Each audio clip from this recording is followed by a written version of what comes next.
வணக்கம் நண்பர்களே, welcome to all RS Thoothukudi விவசாயி யூடியூப் சேனல். நான் உங்கள் ஆர்எஸ் ராஜகோபால்.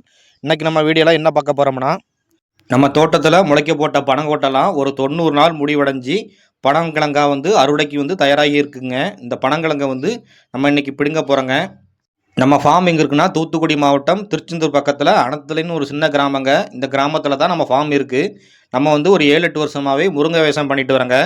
நம்ம முருங்கை போட்டிருக்க தோட்டத்துலலாம் உள்ள பனைமரத்தில் உள்ள பனங்குட்டையெல்லாம் இந்த மாதிரி நாங்கள் முளைக்க போட்டு நாங்கள் ஒரு 90 நாளைக்கு பிறகு இந்த மாதிரி அறுவடைக்கு தயார்படுத்தி இதை நல்லா சேல்ஸ் பண்ணிகிட்டு இருக்குங்க.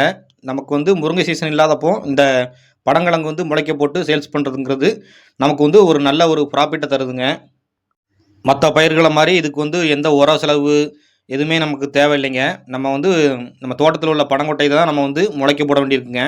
கொஞ்சம் வேலைப்பாடு, ஆனால் நமக்கு கிழங்கு ரெடியாகி நம்ம அதை விற்கும்போது அந்த ஒரு வேலைப்பாடாகவே தெரியாதுங்க.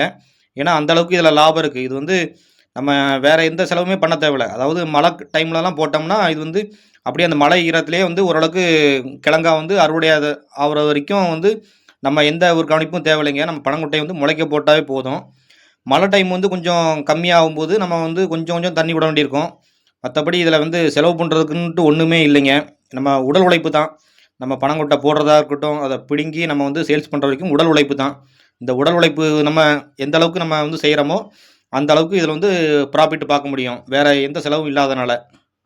அதே மாதிரி இப்போ உள்ள காலகட்டத்தில் பனங்கிழங்குக்கு மக்கள் இடத்துல நல்ல வரவேற்பு இருக்கிறனால நமக்கு கோயம்புத்தூர், சென்னை அப்படின்ட்டு வெளியே இடத்துலேருந்து நமக்கு நிறைய ஆர்டரும் வருதுங்க. பனங்கிழங்கு நம்ம எப்போ முளைக்க போடுறோமே அப்போவுமே நம்மகிட்ட சொல்லி வச்சிடறாங்க, நமக்கு சீசனில் பனங்கிழங்கு தந்துருங்கன்ட்டு. நம்மளும் அதுக்கு ஏற்ற மாதிரி நம்ம முளைக்க போட்டுறணும்.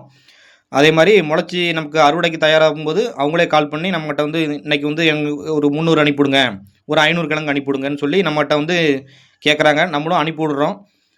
விலை பொறுத்த வரைக்கும் ஒரு டைம் நமக்கு ஒரு கிலோ 100 ரூபா 150 ரூபா வரைக்கும் போகுங்க. அதே மாதிரி கொஞ்சம் நமக்கு தை மாதம் இந்த மாதிரி 100-150 ரூபாய்க்கும் போகுது. அதுக்கு பிறகு போக போக கொஞ்சம் குறைய தான் செய்யுது. பிறகு ஒரு 50 ரூபாய்க்கும் போகத்தான் செய்யுது, 60 ரூபாய்க்கும் போகத்தான் செய்யுது. நமக்கு ஒரு 50-60 ரூபாய்க்கு மேலே போனாலே இதில் நல்ல லாபம் தான். அதே மாதிரி வெளி மாவட்டங்களில் இதோட தேவை எப்படி இருக்குதோ அதே மாதிரி தாங்க நம்ம உள் மாவட்டத்துலேயும் நல்ல தேவைகள் இருக்குது. எப்படின்னா நமக்கு இந்த லோக்கலில் பஸ் ஸ்டாப்பில் விற்கிற வியாபாரிகளே நம்மகிட்ட நிறைய பேர் நம்ம தோட்டத்துக்கே எங்களுக்கு ஒரு 500 கிழங்கு இன்றைக்கி வேணும், இந்த வாரத்தில் ஒரு 1000 கிழங்கு வேணும்னு சொல்லி நம்மகிட்ட முன்னாடியே சொல்லி வச்சிடறாங்க. நம்மளும் அவங்க தேவைத்தக்க நம்ம அப்பப்போ அவங்க தேவைக்கு தக்க நம்ம பிடிங்கி கொடுத்துட்டு தான் இருக்கோம். இந்த பனங்கிழங்கோட தேவை மக்களிடத்தில் அதிகரிச்சுட்டு தாங்க போகுது. எப்படின்னா நம்ம நாட்டில் இந்த பனங்கிழங்கு நம்ம அப்படியே பனங்கிழங்காவே அவிச்சு நம்ம சாப்பிட்டுட்டு இருக்கோம். ஆனால் வெளிநாடுகள்லாம் அப்படி இல்லைங்க. அவங்க இது அவங்க நாட்டிலேருந்து சரியாக வராதனால நம்ம நாட்டிலேருந்து ஏற்றுமதி செய்யப்படுற பனங்கிழங்கு அங்கே பவுடர் ஆக்கி நல்ல பனங்கிழங்கு பவுடராக வச்சு அவங்க யூஸ் பண்ணிட்டு தான் இருக்காங்க. அதனால் நம்ம உள்நாட்டுன்னு மட்டும் இல்லாமல் வெளிநாட்டிலையும் பனங்கிழங்கோட தேவை அதிகரிச்சுட்டு தாங்க வருது. அதே மாதிரி இதில் இந்த தவன்கொட்டையும் நல்ல விற்பனைக்கு தாங்க போகுது. இங்கே லோக்கல் வியாபாரிகளே நம்மகிட்ட தவன்கொட்டையை வாங்கிட்டு போயிடுறாங்க. வாங்கிட்டு போய் அவங்க ஒவ்வொரு பீஸ் கணக்காக அதை வெட்டி விற்றுக்கிறாங்க. நம்ம வெட்டி கொடுக்கணும் கூட தேவையில்லைங்க. அவங்கக்கிட்ட நம்ம அந்த கொட்டையாகவே நம்மகிட்ட வாங்கிட்டு போய் அதையும் வெட்டி சேல்ஸ் பண்ணுறாங்க. அதனால் பனைமரத்தை பொறுத்த வரைக்கும் எந்த ஒரு பொருளுமே இங்கே வேஸ்டேஜ் கிடையாது. எந்த பொருளும் விற்பனை பண்ணிடலாம், அப்படி தான் இருக்குது. இன்றைக்கி நம்ம பிடுங்கிறது நம்ம வீட்டு தேவைக்கு தாங்க. நம்ம வீட்டில் விருந்தாள் வந்திருக்கனால நம்ம ஒரு 60 கிழங்கு பிடுங்கியிருக்கோங்க. இந்த 60 கிழங்கையும் நம்ம வீட்டில் போய் அவிக்க போகிறோங்க. வீடியோ பிடிச்சிருந்துச்சுன்னா லைக் பண்ணுங்கள், மறக்காமல் நம்ம சேனலை சப்ஸ்கிரைப் பண்ணுங்கள். அடுத்து நல்ல ஒரு வீடியோவில் சந்திப்போம். நான் உங்கள் ஆர்எஸ் ராஜகோபால், ஆர்எஸ் தூத்துக்குடி விவசாயி யூடியூப் சேனல்.